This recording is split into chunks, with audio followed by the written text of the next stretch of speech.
So guys, what's up, welcome back to the channel and here is the most awaited video of ये इंटरलॉ की sir एक planner बना के दे दो जिस प्लानर के अकॉर्डिंगली हम लोग पूरा लॉ जो है वो रिवाइज कर सकें और सारे लॉ को बहुत कम टाइम में बहुत अच्छे तरीके से हम रिवाइज कर सकें। So this planner is for that. और ये प्लानर जो है, this video is not only about the planner. एक तो इसमें क्या क्या मैं डिस्कस करने वाला हूं मैं बता देता हूं। एक तो मैं तुम्हें प्लानर बताने वाला हूं, ठीक है, जिसमें डे वाइज टारगेट्स भी हैं।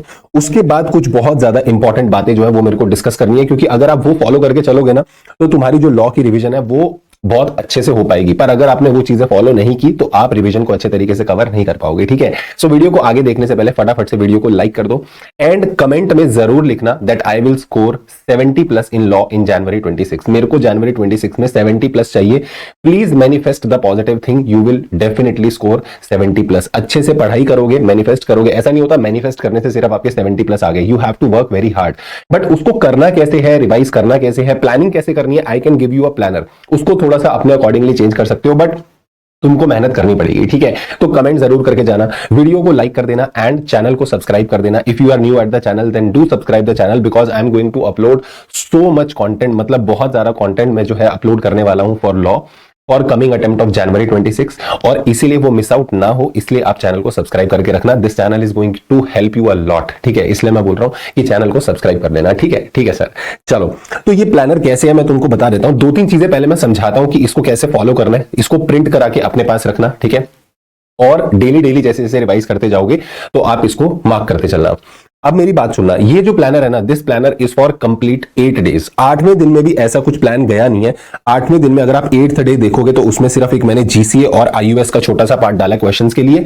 अदरवाइज 8th डे भी नहीं है। मान के चलो कि 7 दिन के अंदर ये निपट जाएगा, ठीक है। बट स्टिल 8th डे अगर आपको लगता है कि मेरे को 8 दिन देने हैं लॉ के लिए and you are revising it for the very first time, तो आपको ये प्लानर फॉलो करना चाहिए, ठीक है। और सर हम जब सेकेंड टाइम रिवाइज करेंगे तो फिर दोबारा थोड़ी 8 दिन देंगे, तो उसके लिए फिर मैं दोबारा प्लानर डालूंगा ना 4-5 दिन का।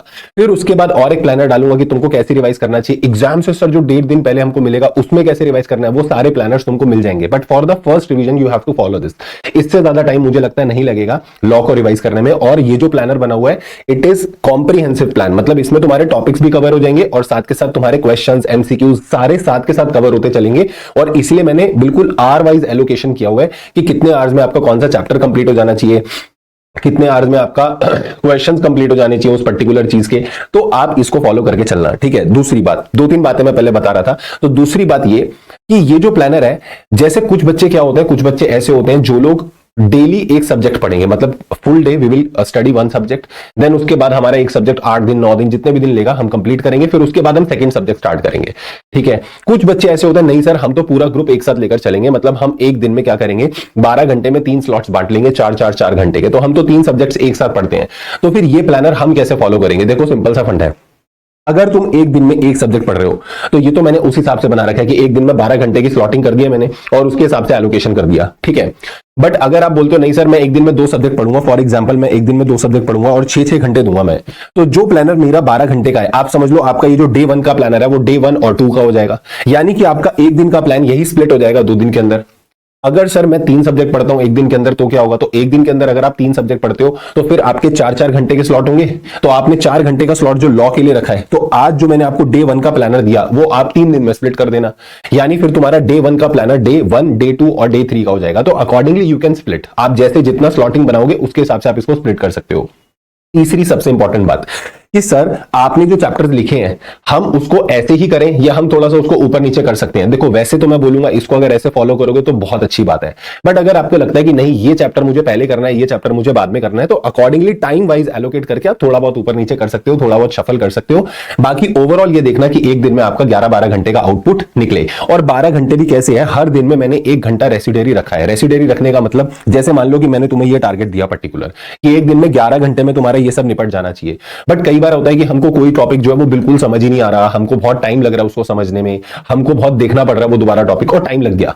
तो कोई बात नहीं, अगर टाइम लग भी गया तो मैंने हर दिन 1 घंटा रेसिडेरी रखा है, मतलब तुम्हारे पास डेली का 1 घंटे का बफर होगा। डेली आप 1 घंटा क्या कर सकते हो, डेली आप 1 घंटा वो बफर को यूज करके जो आपका टाइम लगा भी किसी टॉपिक पे तो आप उसको यूटिलाइज कर सकते हो, ठीक है। और एक बात और सुनना, तुमको लग रहा होगा सर चैप्टर 1 प्रिलिमिनरी आपने 2 घंटे 15 मिनट दे दिए, इतना ज्यादा टाइम इस चैप्टर को क्यों देना है? अभी वो जो आगे मोटी मोटी बातें बतानी है ना, इंपॉर्टेंट, उसमें समझ में आएगा कि इतना टाइम मैंने क्यों एलोकेट करवाया, and actually it is relevant. इतना टाइम देना पड़ेगा, फर्स्ट रिविजन को आपको टाइम देना ही पड़ेगा। अगर फर्स्ट रिविजन को टाइम दोगे तो सेकेंड रिविजन और थर्ड रिविजन इजीली हो जाएगी, बट अगर तुमने फर्स्ट रिविजन को भगा भगा के खत्म करने की कोशिश करी तो फिर आपका कुछ भी नहीं होगा, ठीक है। तो it is very like brutal reality check to you. आपने अभी सितंबर का एग्जाम देखा, ठीक है, सो डोंट प्लीज थिंक कि काम चल जाएगा। तो काम तो नहीं चलने वाला। अगर एग्जाम्स इस लेवल के आएंगे तो ऐसे काम नहीं चलने वाला जैसे आप सोच रहे हो। आपको क्या करना पड़ेगा, अच्छे से मेहनत करनी पड़ेगी। इसलिए मैं बोल रहा हूं बहुत ढंग से एकदम बैठ के फर्स्ट रिवीजन तुमको अच्छे से करनी है, बिकॉज क्लासेस किए हुए बहुत टाइम हो चुका है, और अब जब उन चीजों को दोबारा उठाओगे तो टाइम लगेगा थोड़ा सा। तो कोई बात नहीं, टाइम लगा के अच्छे से रिवाइज करेंगे। एंड डोंट थिंक कि सर अभी तो 3 महीने हैं, वी आर हैविंग 90 डेज। ये 3 महीने कैसे बीतेंगे ना पता भी नहीं चलेगा, और आपका अटेम्प्ट बहुत जल्दी आ जाएगा। So please make sure that you start, और अभी ये समझ के रखना कि भैया मेरे को बहुत अच्छे से मेहनत करनी है, ठीक है। चलो सर कैसे कैसे हमको रिवाइज करना है, तो डे 1 पे मैं आपको बोलूंगा सबसे पहले आप प्रीलिमिनरी चैप्टर उठा लेना, जिसके अंदर सारी डेफिनेशंस और टॉपिक्स कवर हो जाएंगे। उसके बाद आप उसके क्वेश्चंस और एमसीक्यूज साथ में करके चलना। सर हम पहले सारे चैप्टर्स रिवाइज कर लें बाद में हम क्वेश्चंस कर लें, नहीं, आपको साथ के साथ क्वेश्चंस करते हुए चलना है। मैं बता रहा हूं उसका एक एडवांटेज ये भी होता है कि जब आप क्वेश्चंस करोगे, आपने टॉपिक पढ़ा, चैप्टर पढ़ा, किताब बंद कर दी, अब उसके बाद आपने क्वेश्चंस करे। जब आप क्वेश्चंस करोगे ना, it will give you confidence that you are able to recall the questions. आपको आंसर्स रिकॉल हो रहे हैं, क्वेश्चंस याद आ रहे हैं कि हाँ ठीक है मैंने ऐसा पढ़ा था, ये क्वेश्चन को मैं समझ पा रहा हूं कि मैंने ये टॉपिक कहीं पे पढ़ा था और ये टॉपिक मुझे याद आ गया, इसका आंसर ये है। वो आपको कॉन्फिडेंस देगा और आपका आउटपुट बढ़ेगा। बट तुम सिर्फ याद किए जा रहे हो 4 दिन बाद क्या होगा, तुमको ऐसा लगेगा कि नहीं मैंने जो पहले दिन पढ़ा था वो पता नहीं मुझे याद भी है या नहीं है। तो इसलिए बोल रहा हूं साथ के साथ क्वेश्चंस करते हुए चलना, ठीक है। फिर उसके बाद चैप्टर 2 को आप 2 पार्ट में स्प्लिट कर लेना, एक 3 से लेके 10 तक, जिसमें आपके सारे आर्टिकल्स मेमोरेंडम वाले प्रोविजन आ जाएंगे, उसमें टाइम जाएगा। और 10A से लेके 22 वाला प्रोविजन जो है फिर वो अलग से निपटाना, 2 स्लॉट में इसको बांट लेना, और आपके 1.5 घंटे लगने चाहिए क्वेश्चंस और एमसीक्यूज में, ठीक है। फिर उसके बाद मैं बोलूंगा इस दिन ना वो चैप्टर में डिपॉजिट्स वाले चैप्टर में जो डिपॉजिट्स की डेफिनेशन दी हुई है, वो जो बहुत लंबी लिस्ट दी हुई है, वो पूरी लिस्ट अच्छे से कर लेना। और उसके बाद मैंने बोला 1 घंटा रेसिडरी है। अगर टाइम बच जाता है, मान लो कि तुम्हारा पूरा दिन ये टारगेट वाइज कंप्लीट हो गया और 1 घंटा आपके पास बच गया, तो फिर हम इस 1 घंटे का क्या करें, फिर तो हम मजे करेंगे सर। 11 घंटे में निपटा दिया, अब 1 घंटे मैं वेब सीरीज देखूंगा, बैठ जाओ आराम से। ये जो 1 घंटा है ना, फिर एक काम करना, पूरे दिन जो गो थ्रू करा, जो सारी चीजें रिवाइज करी, एक बार उसको देख लेना, जो एमसीक्यूज थे वो देख लेना। और जब ये चीज कर रहे हो तो यहां पर टिक करते हुए चलना कि yes I have completed this in the target, मेरा ये टारगेट में कंप्लीट हुआ है। और मैं बार बार बोल रहा हूं, नहीं भी हो रहा, आधा घंटा फालतू लग रहा है, कोई बात नहीं, इट इज फर्स्ट रिवीजन, लग जाएगा, लगा लेना, कोई दिक्कत नहीं है, बट बहुत ज्यादा टाइम वेस्ट नहीं होना चाहिए, ठीक है। यहां टिक करते हुए चलना। और जो क्वेश्चंस आपको लगते हैं कि सर वो मेरे को बहुत डिफिकल्ट वाले क्वेश्चंस लग रहे हैं, ये मुझे दोबारा देखने हैं, मतलब सेकंड रिवीजन में मैं इनको ढंग से करके देखूंगा, तो वो वाली चीजें आप यहां पर लिख के चलना कि मेरे को क्वेश्चन बैंक का ये क्वेश्चन जो है मेरे को दोबारा देखना है, या ये सेक्शन जो है वो मेरे को दोबारा देखना है। और जो भी ऑथर की बुक आपके पास रहे, जिस भी ऑथर का क्वेश्चन बैंक आपके पास रहे, मेरे से पढ़े हो तो मेरा क्वेश्चन बैंक या मेरी बुक आपके पास होगी, तो जो भी चीज रहे उसमें से मार्क करके चलना कि मेरे को यहां पे ये चीज को दोबारा देखना है, ठीक है। फिर उसके बाद डे 2 में आप डिपॉजिट्स का रिमेनिंग पोर्शन कर लो, डिविडेंड कर लो, चार्जेस कर लो, और आपका 1 घंटा रेसिडरी हो जाएगा। फिर जब आप शेयर कैपिटल उठाओगे तो शेयर कैपिटल में सेक्शंस को डिवाइड कर दो सीरीज वाइज, मतलब you have to divide the sections series wise. Sir कैसे? 43, 52, ये सारे सेक्शंस जो है ना, ये सारे रिलेटेड सेक्शंस हैं। अब आप मेरे को बोलोगे सर आपने गलती कर दी, सेक्शन 39, 40 और 42 ये 3 सेक्शन तो प्रॉस्पेक्टस के होते हैं, आपने इधर शेयर कैपिटल में क्यों डाले? ये तीनों तो प्रोस्पेक्टस चैप्टर के हैं, बट ये तीनों आप रिवीजन वीडियो भी देखना, मैंने बोला भी हुआ उधर, ऑल्दो मैंने रिवीजन में इनको प्रैक्टिस उसमें लिया है, प्रोस्पेक्टस चैप्टर में लिया है, बट ये वाले जो 3 सेक्शंस है ना, these are very much related with this series of sections. तो आप इनको यहीं पे रिवाइज करोगे, मैं बोल रहा हूं it will be very very useful for you. और ये इसी ऑर्डर में अगर आप रिवाइज करोगे ना, जैसे ऑर्डर में ये सेक्शंस लिखे हैं, it is going to be super easy. और अगर लगे तो रिवीजन वीडियो देख लेना, उसमें भी इसी ऑर्डर में मैंने रिवाइज कराया हुआ है, ठीक है। ठीक है सर। फिर उसके बाद आप यहां पे ये रिफ्यूजल और ट्रांसफर ट्रांसमिशन वाले सेक्शन उठा लेना। फिर उसके बाद आप यहां पे वो वाले सेक्शन बायबैक के उठा लेना। बायबैक को अलग से 2 घंटे देना, क्योंकि न्यूमेरिकल क्वेश्चंस आपको देखने को मिलेंगे। फिर उसके बाद आप डिबेंचर्स के सेक्शन उठा लेना, और ये पूरा आपका शेयर कैपिटल जो है कंप्लीट हो जाएगा। और उसके बाद 2 से 2.5 घंटे, अगर मान लो उसके बाद भी आपके पास ये वाला 1 घंटा बच रहा है, मैं तो बोलूंगा 3 घंटे लगाना, क्योंकि बायबैक के न्यूमेरिकल क्वेश्चन अच्छे से सॉल्व करना, लिख के देखना। शेयर कैपिटल के बहुत सारे क्वेश्चन है जो इंपॉर्टेंट है, उनको अच्छे से, जो डिफिकल्ट लगे उनको लिख के देखना, जो अच्छे अच्छे क्वेश्चन उनको याद करके देखना, ठीक है। तो यहां पर आपका टाइम एलोकेट हो जाएगा। उसके बाद अगर आप देखोगे तो अकाउंट्स ऑफ कंपनीज जो है, अकाउंट्स ऑफ कंपनीज में 2 सेक्शन छोड़ दो बस, 132, 135, एक तो एनएफआरए वाला और एक सीएसआर वाला, ये दोनों बड़े सेक्शंस हैं। इनके अलावा बाकी आपका इतने में निपट जाएगा, और ये 2 सेक्शंस को अलग से 2 घंटे देना याद करने के लिए। देन उसके बाद इसके क्वेश्चंस कर लेना। उसके बाद मैं बोलूंगा कि यहां पर आप ऑडिट एंड ऑडिटर्स निपटा लेना, एक स्लॉट में निपट जाएगा 4-4.5 घंटे के अंदर। तुमको लग रहा होगा बहुत ज्यादा टाइम दे रखा है, अभी पता चलेगा जब याद करने बैठोगे ना टाइम लगेगा। एंड 1 घंटा रेसिडरी यहां पे हो जाएगा। देन उसके बाद ऑडिट के क्वेश्चंस, प्रोस्पेक्टस यहां पे हो जाएगा। मैनेजमेंट एडमिनिस्ट्रेशन वाला भी जो चैप्टर है वो भी आपको 3 स्लॉट्स में पढ़ना है। 88 से लेके 95 वो वाले सेक्शंस हो गए आपके, वो जिसमें एसबीओ वगैरह वाली कहानी है। 101 से लेके 110 वाले सबसे इंपॉर्टेंट सेक्शन, जिसके अंदर प्रॉक्सी, ये वो कोरम वोरम सब निपट जाएगा, वोटिंग मेथड्स आ जाएंगे। ये बड़े सेक्शंस है तो टाइम लगने वाला है इसके अंदर, ठीक है। और यहां पर 111 से लेके 122 के अंदर आपके कुछ बड़े सेक्शंस आएंगे, जैसे फॉर एग्जांपल आप 118 देखोगे, मिनट्स वाला सेक्शन होगा, ठीक है। 117 इंपॉर्टेंट सेक्शन है, 111 इंपॉर्टेंट सेक्शन है, तो ऐसे सेक्शंस में आपको टाइम देना पड़ेगा, ठीक है। फिर उसके बाद आप एलएलपी एक्ट उठाना, एलएलपी एक्ट के क्वेश्चंस, एंड उसके बाद फॉरेन कंपनी 2 घंटे में आपका आराम से निपट जाएगा, और फॉरेन कंपनी के क्वेश्चंस। देन फेमा को अच्छे से टाइम देना, 3.5 के 4 घंटे भी लग जाएंगे, मैं बोलूंगा कोई दिक्कत नहीं है, बट शेड्यूल्स को अच्छे से याद करना, बिकॉज शेड्यूल्स में से क्वेश्चन आएंगे। They will be asking the questions from schedules, current account transaction, capital account transaction, schedules में से क्वेश्चन पूछे जाने की पूरी प्रोबेबिलिटी है, तो अच्छे से टाइम देके उसको याद करना। इंटरप्रिटेशन ऑफ स्टैट्यूट्स और जीसीए, ये जो 2 दुखती रगे हैं, जो तुमको लगता है कि सर ये तो इसका क्या करें, तो इतना टाइम मैंने तुमको दिया हुआ है, मैं तुमको बोलूंगा YouTube पे जाओ, रिवीजन वीडियो देखो, ठीक है, दोनों चैप्टर्स की। जीसी की रिवीजन वीडियो 1 घंटे की है, नॉर्मल स्पीड पे भी देखोगे 1 घंटे वीडियो देखना, उसके बाद 2 घंटे में बैठ के आराम से पूरा एक्ट याद कर लेना, बहुत प्यार से याद हो जाएगा, कोई भगाने की भी जरूरत नहीं है, मैं बोल रहा हूं स्पीड बढ़ाने की भी जरूरत नहीं है।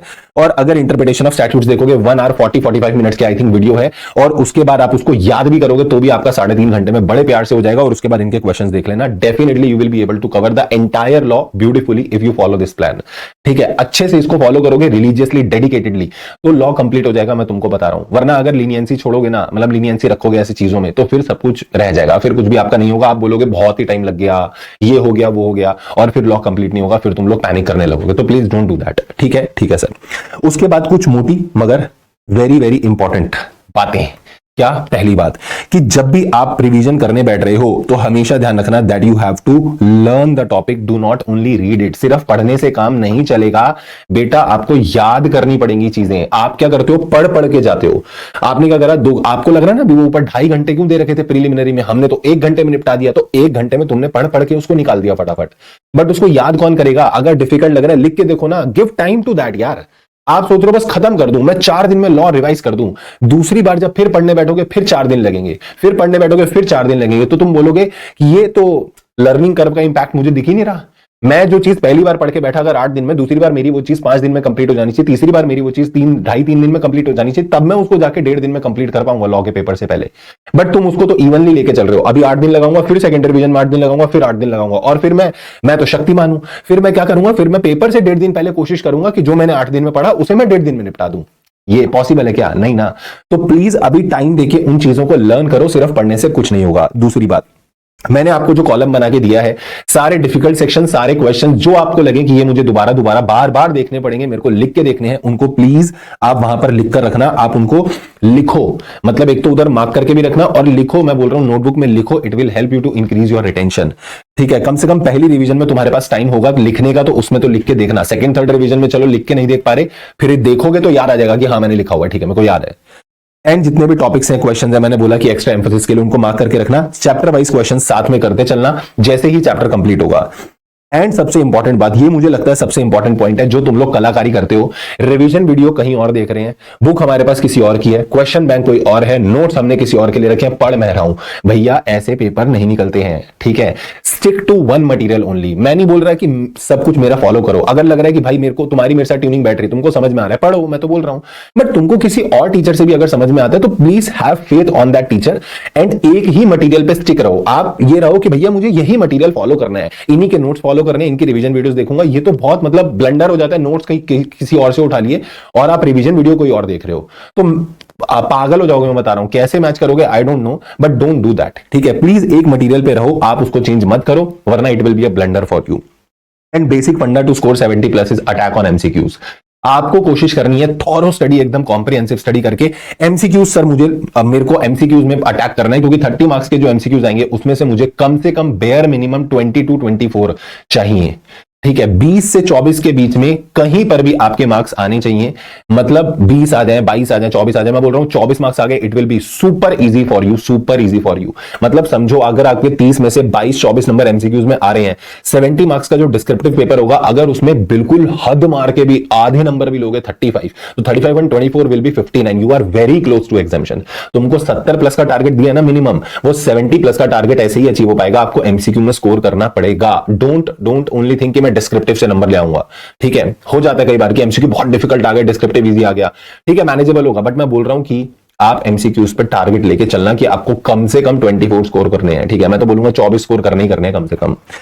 देन उसके बाद मैंने बोला अगर तुमको कोई दिक्कत है ऑफ अदर लॉज बोले तो जो आपकी आईओएस का चैप्टर है, जीसी का चैप्टर है, मैंने तुमको बता दिया। एक बार चैनल पे जाओ, वीडियो देखो, तुम वापिस आकर इसी वीडियो में कमेंट करोगे सर आपने सही सजेशन दिया था to watch that video of GC and IOS. I am guaranteeing you, मतलब पर्सनल गारंटी दे रहा हूं मैं तुमको। जाओ एक बार देखो और तुमको वो चीजें समझ में आएंगी जो आज तक आईओएस जीसी समझ में नहीं आया ना, वो तुमको आ जाएगा और तुम्हारा वो दोनों चैप्टर हो जाएंगे and it is super scoring. FEMA वो आईओएस और जीसी तीनों मिलाकर 30 मार्क्स के आने वाले हैं। Please watch that video and you are going to मतलब स्कोर वेरी गुड मार्क्स। अगर वो 3 चैप्टर कवर हो गए, 30 नंबर वहां पक्के हो गए, मजा आ जाएगा। ठीक है, जितने भी रिवीजन सेशंस जो है, जो अभी लाइव रिवीजन्स ली थी, तो वो लाइव रिवीजन्स जो है अभी और कोई रिवीजन सेशन, क्योंकि अभी मैंने 1 महीने पहले लाइव रिवीजन्स ली हैं, तो अभी for this attempt I don't think so again I have to take the live revision. अभी लाइव रिवीजन ली थी, वही रिवीजन्स आपको फॉलो करनी है। The revisions which were applicable for September 25 that are applicable for January 26 also. Same question answer writing practice sessions भी है, 2 series है राइटिंग प्रैक्टिस की,